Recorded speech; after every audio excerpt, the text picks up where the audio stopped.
좀 많이 오셨던데 두 번째라 분기가 빠졌나 선거운동하러 가셨나? 선거운동이 많습니다. 그래요.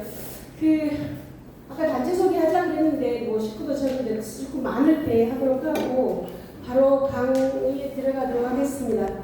김상훈 변호사님 오늘 강사이시고요. 민주사회를 위한 변호사 모임에 계세요. 저희 이사장님도 거기 관련자이시고 소개를 간단히 드리자면 김상훈 변호사님은 집회시 인권 침해 TF팀 단장이시고요.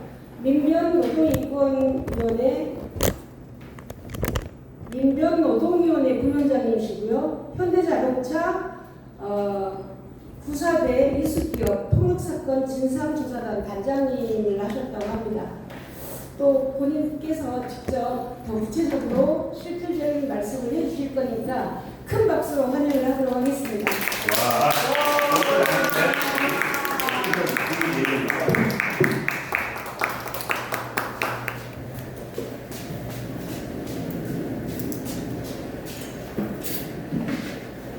고가 부동지 어디 갔지? 잠깐 나갔습니다. 빨리 와야 돼. 왜냐면 저 PC 해줘야 돼. 작업. 네. 잠깐만 보여줄게. 나오자.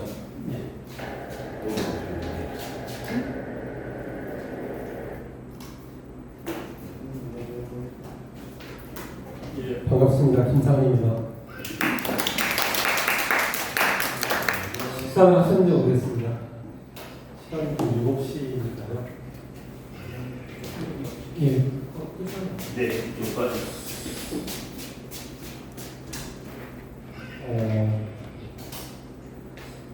제가 지금 오늘 강좌 관련해서 처음에 요청받았던 내용이 이번에 이제 윤석열 탄핵 국면에서 우리가 이제 헌법에 대한 이야기를 많이 했는데 이 헌법과 그리고 이번에 우리가 작년 12월 3일부터 계엄에 맞서서 행동했던 내용들이 이 헌법에 대해서는 어떻게 좀 해석될 수 있는지 한번 보는 게 낫지 않을까 하는 생각이 들었습니다. 그리고 많은 광장에서 보니까 크게 두 가지의 집단적인 것들이 있더라고요. 하나는 물론 이제 집단으로 아직 형성되지 않았지만 우리 2030 여성분들도 많이 나오셨지만 집단으로 치자면 노동과 그다음에 정당원들이 많더라고요. 근데 이제 이 노동에 대한 부분이 우리 헌법에서 또 어떻게 되는지도 같이 한번 엮어서 한번 얘기를 해보고 싶습니다. 크게 보면 이제 우리가 헌법을 간단하게 그냥 책에만 보고 그다음에 저항권이라는 개념도 우리 이번에 12.3 내란에 대한 우리 시민들의 특히 당일날에 있었던 행위 자체를 저항권의 개념으로 한번 포섭을 해봤습니다. 그리고 그 부분이 좀 내용이 차이할 것 같고 우리가 헌법상 민주주의 제도에서 좀 보완될 점들에 대해서 간단히 언급해보겠습니다. 그리고 마지막에는 우리 헌법과 노동, 헌법에서의 노동 부분이 있는데 이 부분이 실제 어떤 규정이 있고 과거에는 어떤 규정이 있었고 그리고 헌법상 노동권 취지를 감안해서 앞으로 좀 개정돼야 될 노동법의 개정 방향은 어떤 건지를 보겠습니다. 다 아시겠지만 우리나라 헌법은 이렇습니다. 기본적으로 헌법 자체가 이제 상위법이라고 그러잖아요. 통치 구조와 국민의 권리 요구를 규정한 상위법이라고 하고 있습니다. 그리고 48년 7월 17일 날에 제한헌법이 개정됐고 그 이후에 9차례 개정이 있었습니다. 마지막 헌법 개정은 87년 10월 22일에 있었던 거죠. 그래서 요즘은 인터넷이 잘 돼 있어서 헌법 조문들을 전부 다 인터넷에서 볼 수가 있거든요. 보시면 제한헌법을 찾아보시면 요즘 우리 일반적으로 잘 쓰지 않는 말들이 나와요. 가령 헌법이 크게 통치구조와 국민의 권리 의무가 있는데 제한헌법에 보면 인민의 권리 의무가 나와요. 인민의 권리 의무. 그때 당시만 하더라도 48년에는 오히려 인민이라는 말 자체가 너무 고편화됐던 말이기 때문에 헌법 목차, 그러니까 크게 보면 통치구력 국민의 권리 의무인데 제가 보면 인민의 권리 의무라는 표현들을 보게 될 것입니다. 이렇듯 헌법은 어떻게 보면 그때 당시에 가장 첨예한 각 계급 계층 간의 분율 관계를 집약해서 표현하고 있습니다. 대체로 보면 이제 어떤 대통령의 임기와 관련된 내용들로 헌법은 개정이 됩니다. 보시면 1차부터 그렇죠. 2차, 3차, 4차, 5차, 6차, 7차, 8차, 9차 조문을 좀 보시면 아실 텐데 그래도 가장 조금 우리가 주목해야 할 때 헌법은 3차개헌이었던 것 같아요. 4.19 혁명 이후에 있었던 3차개헌, 무슨 말은 2050 헌법 자체가 가장 헌법도 그렇고 오늘 다루지는 않지만 집시법의 경우에도 지금 집시법 보면 장소적으로 제한들도 있고 그리고 자, 유선을 줄게. 유선을 줄게. 네, 알겠습니다. 유선. 나는? 장소 제한도 있고 시간 제한도 있다가 지금 헌법재판소 판결 이후에 아직 개정이 안 되고 있는데 좀 교통소통에 대한 제한도 있는데 이거하고 헌법이 굉장히 좀 전향적이었던 것처럼 집시법을 보면 이거 때 처음으로 이제 집시법이 제정이 되는데 종의 딱 세 개입니다. 1조가 48시간 이내에 신고하라는 거고 2조는 좀 평화적인 집회 어떻게 하는 거고 3조는 1, 2조를 위반해서 어떻게 처벌한다고 해서 가장 좀 폭넓게 집회 시위를 보장했던 게 이호하고에 있었던 집시법인데 헌법 또한 그래 보입니다. 점점 낮은 부분도 있지만 굉장히 좀 안 좋아지다가 지금 현재 헌법이 유한되게 또 기운이 좀 있어서 헌법재판소도 새롭게 제대로 들어오고 하고 있지만 여전히 좀 문제들이 있는 헌법입니다. 그런데 이제 이런 헌법도 이렇게 이제 개정이 되어 왔는데요. 지금 헌법은 이렇게 이루어져 있습니다. 우리 이제 헌법은 다 인터넷에서 다 볼 수가 있죠. 전문이 있고 총괄과 권리 의무 그다음에 3장부터는 통치 구조입니다. 그러니까 국회, 정부. 그 2장이 기본권에 대한 부분이고요. 3장, 4장, 5장, 6, 7 다 흔히 통치 구조로서의 국회와 정부와 법원과 헌법재판소, 선거관리위원회 이런 것들이 되어 있는 것입니다. 지방자치도가 되어 있고요.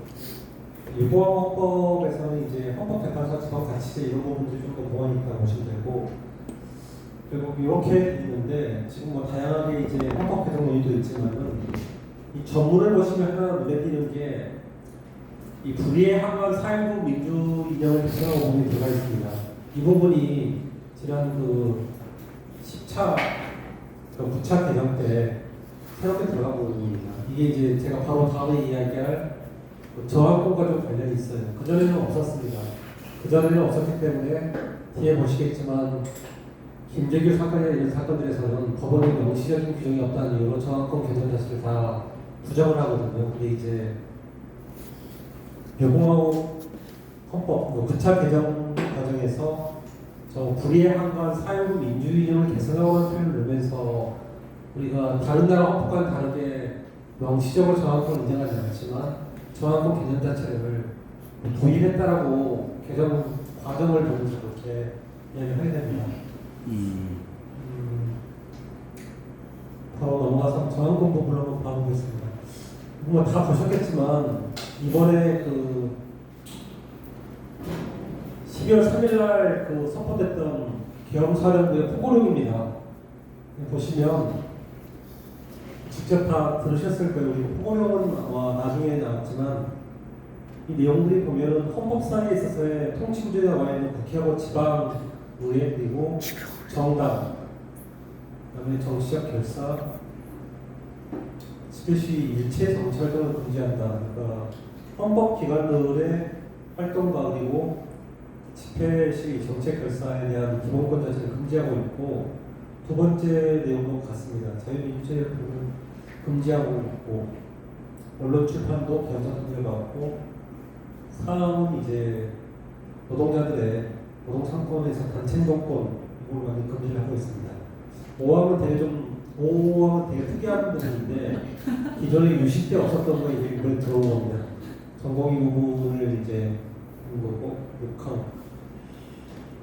그래서 이러한 그겸 사령부의 통용을 보면 앞에 제가 잠깐 보여드렸던 그 헌법에 있어서의 제 통치구에 있어서의 헌법 기관과 그리고 국민의 권리를 규정하고 있는 제 기본권들을 모두 다 부정한 내용이겠습니다. 이렇게 통령이 나왔을 때 우리 국민들은 바로 우리 시민들은 바로 이제 국회 앞으로 달려가셨던 것 같아요. 보시면 우리가 평소에 만약에 이렇게 국회 앞에서 모여서 시위를 했다 그러면 바로 아마 집시법에 의해서 경찰이 얘네들 하나 냈을 겁니다. 그런데 이날은 그러지 못했습니다. 워낙 그 시민들의 정의 여기가 셌었고 보시면 왼쪽에는 이제 정문에서 몰려 들어있는 거죠. 몰려 들어서 일본 쪽인가요? 그러니까 이 국회 이쪽에 지금 시민들하고 경력들이 대치하는 모습이고 오른쪽 사진은 구정 차량 자체를 4명의 시민이 진입을 막고 있는 상황입니다. 시민들이 개헌군에 저항을 하고 있고 경찰에 저항을 하고 있는 것입니다. 그래서 이런 행위 자체가 보통의 경우라면 뭐 집시법 위반이나 이런 것으로 당장 뭐 현행범 체포되거나 그랬을 행동인데 그날은 경찰이 체포를 하지 못했습니다. 저는 이것이 이제 우리가 오늘 보려고 하는 우리 시민들의 저항권 행사했다고 그렇게 포섭할 수 있을 것 같습니다. 만약에 우리가 이번 싸움에서 졌다면은 이날 국회 앞에 나갔던 많은 시민들 그리고 광화문을 메웠던 많은 시민들이 분명히 현행 집시법이라든지 내지는 뭐 공무집행방해라든지 이런 법률들에 의해서 처벌을 받았을 것이고 그 과정에서 아마 법정에서 우리가 특히 12월 3일날 이런 행위 자체는 우리는 정당한 저항권 행사했다. 국가 권력의 헌법상 보장되는 기본적인 체제를 부정하는 그런 행위에 대해서 우리가 저항권 행사했다고 그렇게 아마 반론을 제기하지 않았을까 싶습니다. 근데 다행히 우리는 이번 싸움에서 이겼기 때문에 그렇게 저항권이라는 것 자체를 광장에서도 그렇고 법정에서도 이야기할 필요가 거의 없어진 것 같습니다. 다만 그때 이제 헌법재판소에서 만약에 탄핵이 인용되지 않았다고 한다면은 그때 그렇다면 우리가 다시 한번 그런 헌법재판소의 행위라든지 이런 것들에 대해서 다른 방식으로 아마 저항을 했을 것이고 그때 다시 한번 우리가 저항권 개념들을 들고 나오지 않았을까 싶습니다. 오히려 이제 우리가 아니라 보수 세력이 이런 저항권을 들고 나왔습니다. 서부지법 사태 아마 이거 당일날 많이 다 보셨을 거예요. 저도 그때 새벽에 1시 반부터인가요? 계속 그 서부지법 앞에 CCTV를 유튜브로 보여주더라고요. 보면서 되게 놀랐는데 이 지금 사건에서 보면은 이 서부지법 폭동가들의 변호인이 법정에서 저항권을 적극적으로 주장하고 있거든요. 마치 그 기존에 우리들이 주로 많이 법정에서 사용했던 저항권 개념을 그들이 사용을 하고 있어요. 근데 이제 뒤에서 살펴보겠지만 이 서부지법 폭동가들이 이야기하는 그날 그 서부지법에 대한 어떤 성행위 내지는 경찰관의 폭행행위 자체는 적어도 우리 헌법이 말하는 저항권의 개념에 구성이 되지 않습니다. 그 이유를 우리는 좀 당당하게 이야기할 수 있어야 할 것 같아요. 그리고 아마 판례에서도 서부지법 판사들이 아마 제가 아직 통계를 못 봤지만 그 주장들을 계속 저들이 한다면은 이건 저항권 행사가 아니었다라고 분명히 짚어줄 것입니다. 그것은 주되게 뒤에 보겠지만 저항권 행사의 객체에 해당되지 않는다. 당시에 이제 윤석열에 대한 구속영장 발부 자체가 저항권 행사의 객체에 해당되지 않는다 그런 취지입니다. 다시 뒤에서 보겠습니다. 저항권에 대한 개념은 이런 겁니다. 기본적으로 저항권은 되게 헌법을 보호하기 위한 것입니다. 헌법 자체를 어떻게 바꾸려고 하는 게 아니라 어떻게 보면 헌법을 소호하기 대단히 보수적인 제도입니다. 그런데 이제 이 저항권에 대해서 헌법 교과서에 이렇게 규정이 되어 있습니다. 뭐 민주적 법치국가적 기본 질서 또는 기본권 보장체를 위협하거나 침해하는 공권력에 대하여 더 이상의 합법적인 대응 수단이 없는 경우에 주권자로서의 국민이 민주적 법치국가적 기본 질서를 무지 회복하고 기본권을 수호하기 위해서 공권력에 저항할 수 있는 최후의 비상수단적 권리다. 정의 자체가 모든 요건이 나와 있는데 이런 저항권은 기존의 헌법이 보장했던 기본적인 민주적 법치국가적 기본 질서하고 기본권 보장 체계 자체를 유지하기 위한 것이지 그것을 뛰어넘는 어떤 걸 하게 한 건 아닙니다. 다만 이제 이번에 계엄 사태처럼 내란처럼 기존의 이런 최소한의 우리의 어떤 기본권이라든지 내지는 헌법기관들의 기능 자체를 상실케 하는 이런 사태가 있을 때 그런 국면에서 저항권 자체는 굉장히 좀 진보적인 그런 의미를 띌 수도 있지만 기본적인 개념 자체는 기존의 헌법 질서를 소화하기 위한 것이라는 것은 분명히 좀 볼 필요가 있습니다. 그게 이제 저항권이 갖는 진보성과 동시에 좀 보수적인 측면을 가지고 있는 것입니다.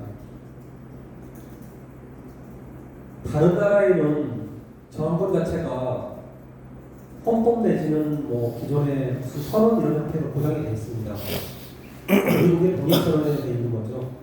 보시면 어떠한 정부이든 선부적 인권을 확보하려는 목적을 형성할 경우에는 정부를 변경하고 폐지하고 이게 국민의 권리임을 미국의 독립선언에 언급하고 있고 각 주의 헌법에도 저항권을 명시하고 인정하는 규정들이 있습니다.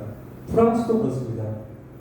1789년 인권선언에서 저항권을 언급하고 있었고 헌법에 1793년 헌법에서부터 저항권을 정부가 국민의 권리를 침해할 때 저항하는 것은 국민의 신성한 권리 동시에 해야지는 의무라고까지 밝히고 있습니다.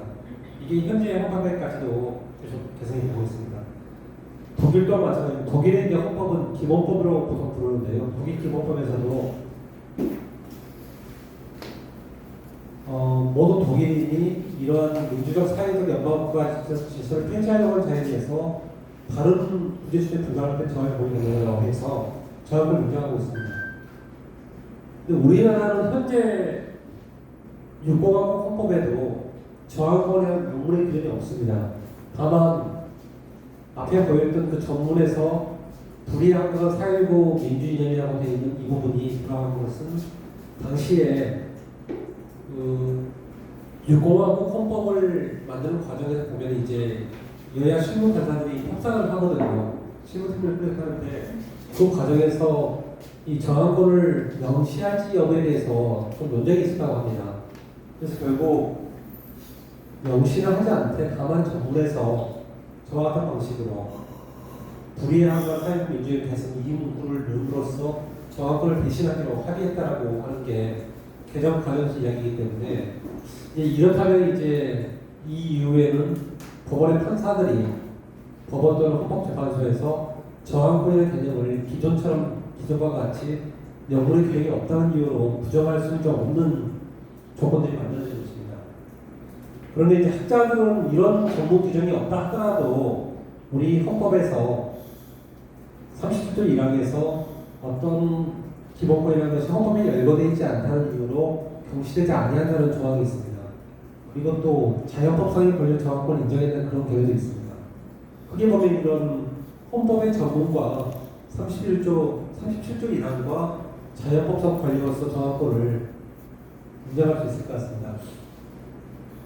저항권 행사 요건을 보면은 뭐 앞에 정의 규정이 나오겠지만은 이제 민주적 법치국가적 기본 질서 또는 기본권 보장체를 전면적으로 부인하는 경우일 것. 이 대표적인 게 이제 12.3 내란 포괄행위인 거죠. 그리고 공권행사의 불법적인 대가를 명백하고, 그리고 저항권을 행사하기 위해서는 헌법이나 법률에 규정된 일체 법적 규제 수단이 이미 유효한 수단이 될 수 없음. 이게 이제 저항권을 행사하기 위한 일종의 뭐 보충성이라고 봅니다. 그러니까 다른 수단이 있으면 저항권 행사해서는 안 된다는 겁니다. 이런 측면에서 저항권 되게 소극적으로 있던다는 것입니다. 이건 나중에 보게 되지만 그 9697 로겟2 과정에서 국회가 악법을 통과시키잖아요. 근데 이 악법에 맞선 우리 노동자들의 파업에 대해서 그걸 처벌하는 것 자체가 우리는 저항권 행사라고 주장했는데 헌법재판소가 그러한 저항권 행사가 인정되지 않는다는 논리로 보내는 게 저는 저항권의 보충성 논리에 다시 한번 보겠습니다. 저항권 행사의 객체와 주체는 국민 내지는 단체 정당이고 객체는 위헌적인 공권력 행사를 통해서 기본 질서와 기본권 보장을 파괴하고 위협하는 모든 공권 담당자입니다. 그래서 공공력 담당자인가 동시에 이런 그 민주적 법칙과적 기본 질서하고 기본권 보장 체계를 파괴하거나 위협하는 공권력이기 때문에 우리 그 서부지법 같은 경우에는 과연 그 윤석열에 대해서 구속영장을 발부했던 서부지법 판사의 그런 행위 자체가 저와 같은 저항권 행사의 객체가 되는 국가 권력의 이거 공권력 담당자에 해당되는지는 한번 볼 필요가 있습니다. 전혀 그렇지 않는 거죠. 단지 그 국가 권력에 대해서 어떤 저항한다고 해서 다 저항권이 행사로서 인정되는 게 아니라 그 국가 권력 자체가 기존의 헌법 질서 내지는 기본권 보장 체계 자체를 부인하는 경우에 여기에 맞선 권리가 저항권이라는 것입니다.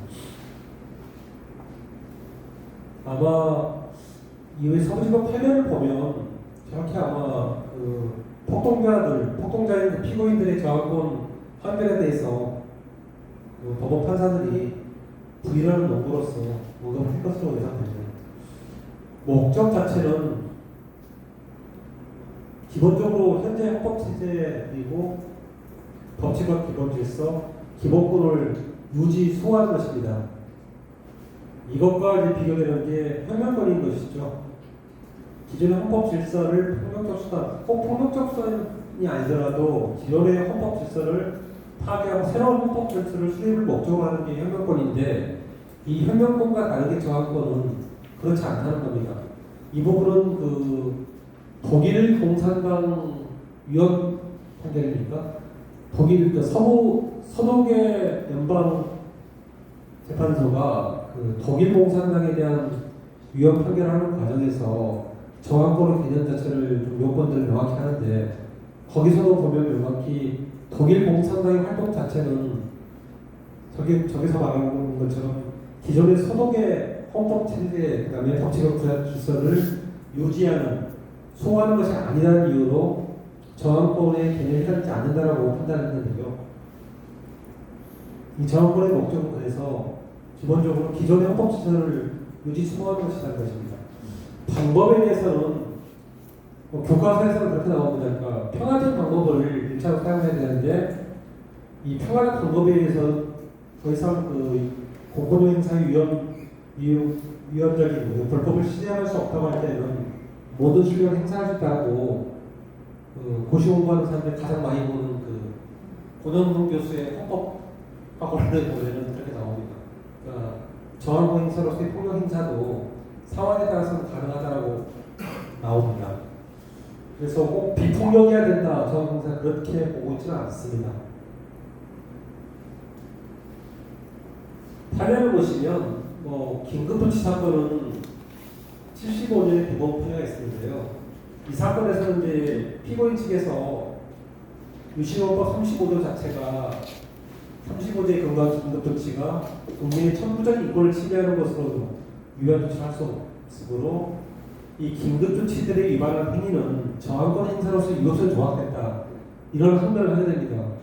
아마 그때 당시 가장 원칙적으로 아마 긴급조치에 대한 위반 행위의 위법성 조각 사유를 저항권 행사로서 아마 당시에 피고인과 변호인들이 이야기를 했던 것으로 보입니다.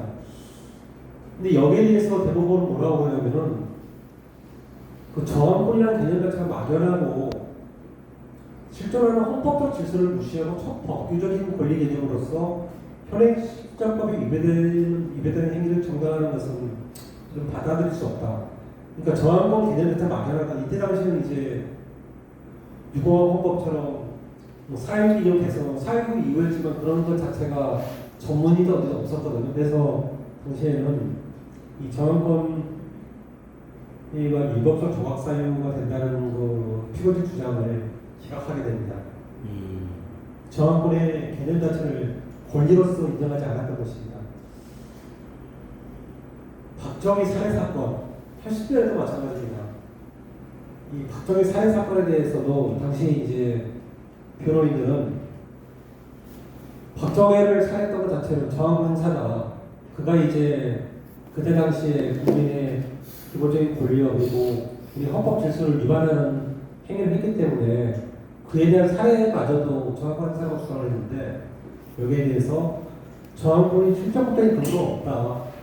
오직 자연법에만 그걸 들고 있어서 법관이 이걸 저항권이라는 것 자체를 재판의 규범으로서 뭐 온용이라는 게 뭐 사용하는 이런 부분인데 온용할 수 없다.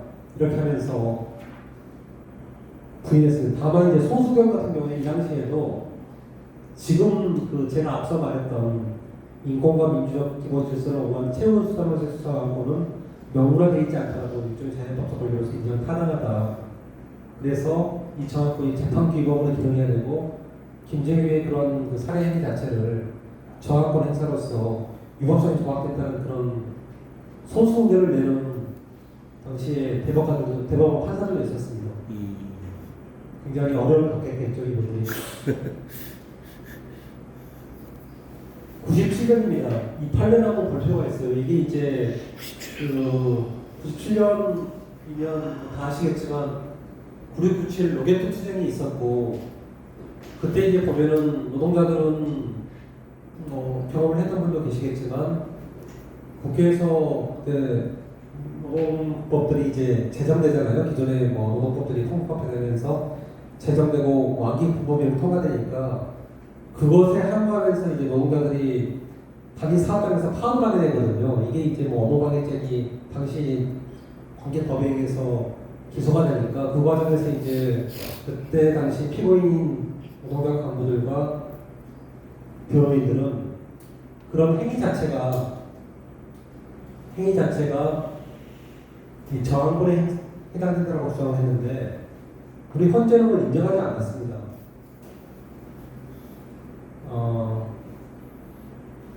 그때 이제 그 주된 거는 왜냐하면부터입니다. 이제 저항권 자체가 이제 국가 권력에 의해 헌법의 기본 논리에 대한 중대한 침해가 행해지고 그 침해가 헌법의 존재 자체를 부여할 경우 다른 합법적인 구제 수단을 목적 달성할 수 없을 때 행사할 수 있는 권리라고 본 것입니다. 그러면서 밑을 보십시오. 헌법의 수호자이자 이권에 보장된 헌법재판소가 당시에 관련 사건들을 자기들이 심리하고 있었다는 것입니다. 그때 이제 보시면 그 날치기 통과를 하거든요. 주거관계 조정법하고 완기법이 날치기 통과를 해요. 이 날치기 통과한 거에 대해서 당시에 국회의원 120조 야당 국회의원들이겠죠. 야당 국회의원들이 국회의장을 상대로 해가지고 권한대행 심판 청구를 하거든요. 그래서 결국에는 이제 이 권한대행 심판을 청구를 해서 헌법재판소가 그 권한대행 심판을 청구한 사람들 말처럼 국회의원들의 법률안 심의 표현권을 침해한 것이라는 판단을 한다는 거예요. 보십시오. 그러니까 헌법의 수호자이고 이권의 보장자인 헌법재판소가 이렇게 하고 있는데 이걸 기다리지 않고 노동자들이 현장에서 파업을 통해서 이 노동화법을 막 제정되는 걸 막고 이렇게 하는 행위 자체는 저항권 행사로서 봐줄 수 없다는 겁니다. 이게 이제 헌법재판소의 태도이고 이것은 헌법 전문에 4.19 이념의 불이함과 4.19 이념을 대선하고라는 문구가 들어가서 저항권이 이런 하나의 권리로서 헌법상 인정됐다고 하는 상황에서도 명백히 우리 헌법재판소는 저항권 행사는 굉장히 보충적으로 행해야 된다고 해서 그 행사 요건 자체를 제한하고 있습니다.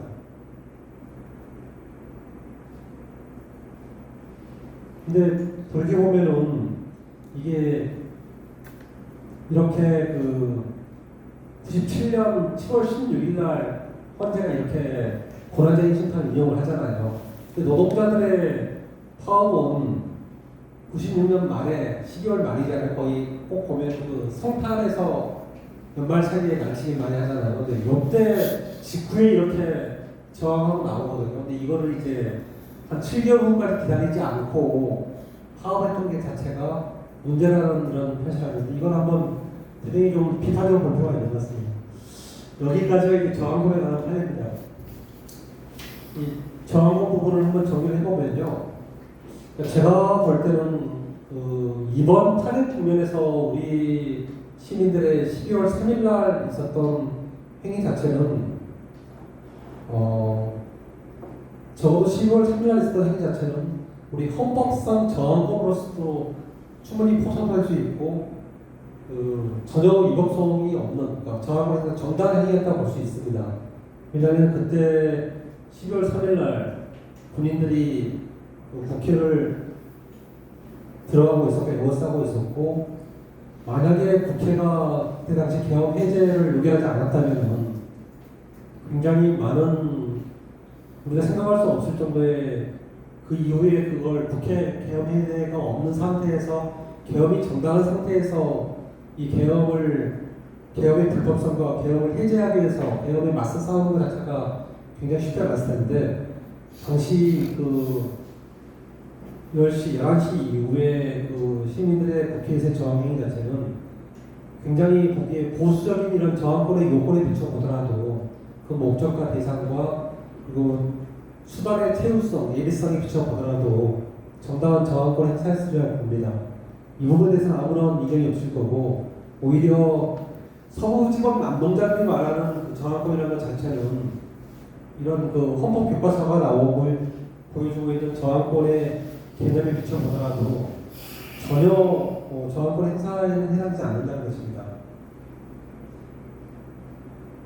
그리고 한 가지 더 앞서 말씀드렸던 것을 봤을 때 확인할 수 있는 것은 이런 헌법상의 저항권 행사라는 것 자체는 정의 규정에서부터 우리 판례에서 보여주듯이 기존의 헌법 질서를 유지하는 굉장히 보수적인 제도라는 것. 그래서 이번 국면에서는 이 저항권 행사가 굉장히 진보적으로 보일 수 있었던 것은 윤석열이 헌법상에 보장되어 있는 헌법기관과 기본권 자체를 그 자체를 사실상 무시하고 폐지하는 그런 행위를 했기 때문인데 헌법 질서를 약간이라도 좀 우리가 바꾸려고 하고 좀 뛰어넘으려고 했을 때는 앞서 말씀드렸던 이런 현행 헌법과 현행 헌법 논의와 그리고 판례가 말하는 저항권 개념으로는 좀 어려운 내용이 있어요.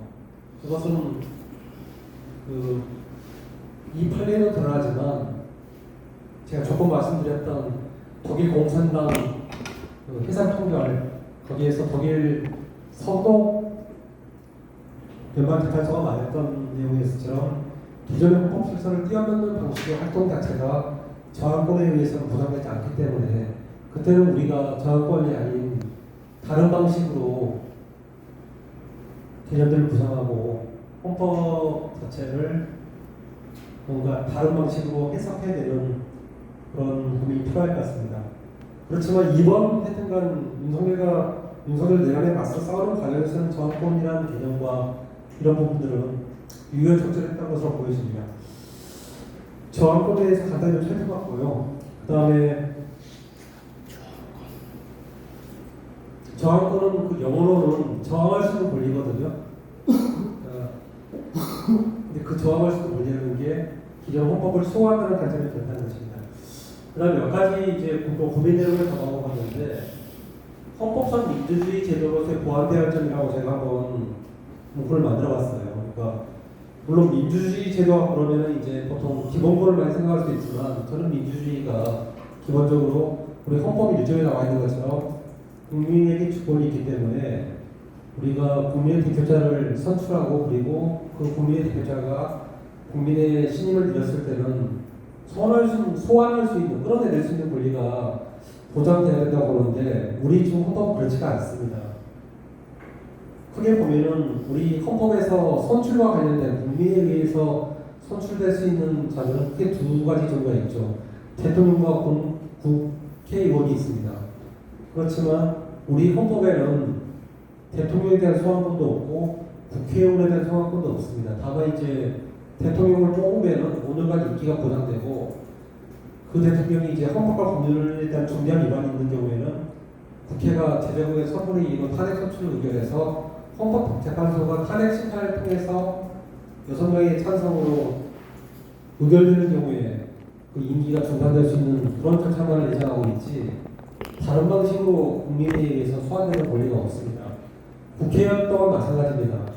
헌법에 국회의원은 유일하게 나와 있는 게 국회의원 3분의 2의 제적용 3분의 2의 찬성으로 제명할 수 있게만 되어 있습니다. 근데 이게 국회의원 3분의 2 이상으로 국회의원 제명되는 경우가 거의 실효성을 찾아보기 힘듭니다. 그래서 이제 이런 대통령과 국회의원에 대한 소환에 대한 논의들이 여기저기서 논의가 되고 있습니다. 뭐 아시겠지만 지지난 정부에서 그 문재인 정부에서도 보니까 국회의원 소환권까지는 개정 헌법 법률을 만들면서 국회의원 소환권까지는 좀 도입 논의를 했던 것 같더라고요. 그렇지만 대통령 소환권에 대한 이야기가 없었던 것 같습니다. 현행 법률에서는 소환권과 관련해서 언급이 되는 경우는 이 지방자치단체장 그다음에 지방의회 의원에 대한 소환권은 법률로 제정이 되어 있습니다. 그래서 이따 오시 보면 우리 어느 지역의 시장에 대한 소환과 관련된 투표를 했는데 부결됐다 이런 뉴스 보시잖아요. 그것은 이제 국민 소환이라는 법률에서 소환권이 법률로 제정되어 있어서 그것에 근거해서 되고 있는 것입니다. 국민 발언권이라는 게 있어요. 그러니까 우리가 선출했던 사람들을 다시 소환할 수 있는 권리가 있다면은 국민 발언권은 국민이 스스로 헌법을 제안하고 법률을 제안할 수 있는 권리입니다. 이제 헌법 공부하는 분들은 이 부분을 좀 보셨을 거예요. 헌법 개정사를 갖는 분들은 우리 헌법에 현재는 국민이 헌법을 발언할 수 있는 헌법을 제안할 수 있는 권리가 없습니다. 그래서 개헌 논의가 나오더라도 두 가지입니다. 대통령이 개헌을 제안하거나 국회가 제안해야 되는 거예요. 근데 보시는 것처럼 2차 헌법부터 유신헌법 이전까지 71년까지는 그때 당시 유권자 50만 명 이상으로 헌법 개정안을 발언할 수 있는 권리가 있었습니다. 그러니까 이게 뭐 어색한 제도가 아니라는 거죠. 헌법 제안을 물론 그때 인구랑 지금 인구가 다르긴 하지만 50만의 유권자가 모이면 당시에는 이제 헌법도 우리가 생각하는 헌법은 이런 거다 이렇게 하면서 예를 들어서 아까 제가 말씀드렸던 국회의원을 소환하거나 대통령을 소환할 수 있는 것은 헌법에 규정돼야 되거든요. 그러면 이거 헌법을 도입하기 위해서 헌법을 개정해야 되는데 기존의 국회의원이나 대통령이 이런 안을 내리기가 별로 없잖아요. 근데 당시 유신헌법 이전까지는 국민이 유권자 50만 명만 있으면은 얼마든지 이렇게 제안을 할 수 있었다는 거죠.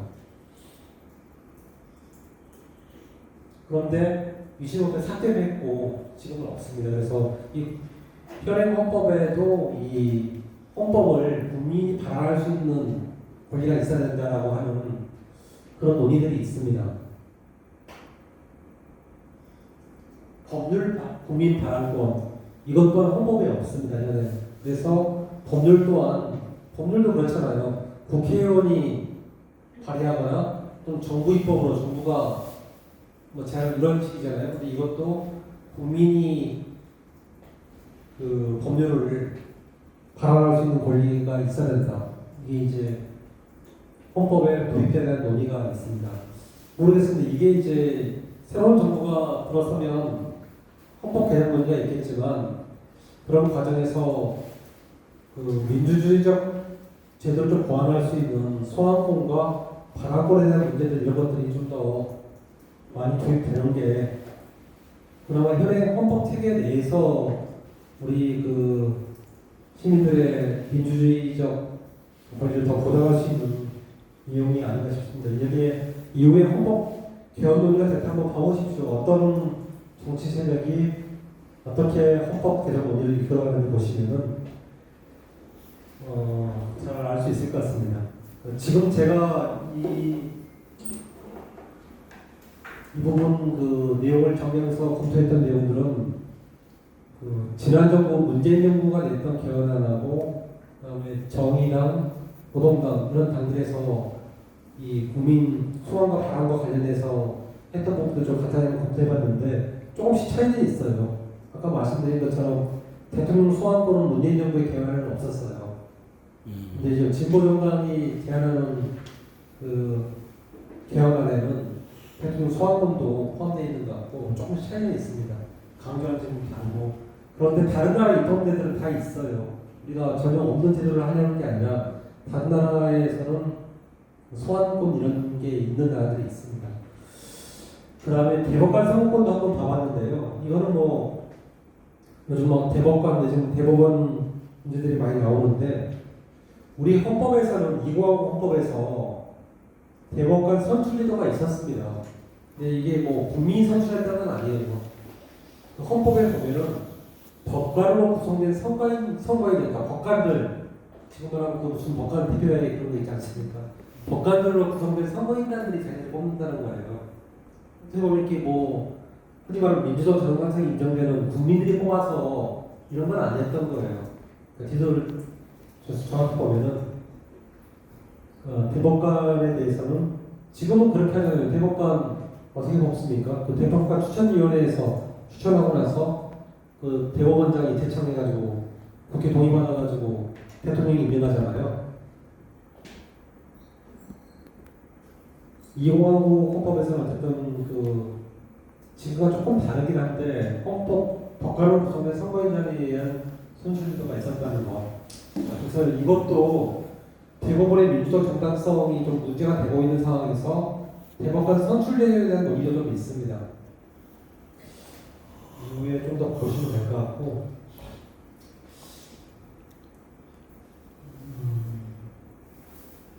여기까지가 이제 제가 헌법에서 봤던 저항권 문제하고 민주주의 제도에 대한 문제인데요. 잠깐만 쉬었다 할까요? 지금 43분이니까요. 한 10분만 쉬었다가 뒤에 아마 저부터 하실 수 있는데 노동법 쪽에서 헌법 취지에 맞는 노동법에서 좀 문제되는 게 무엇인지에 대해서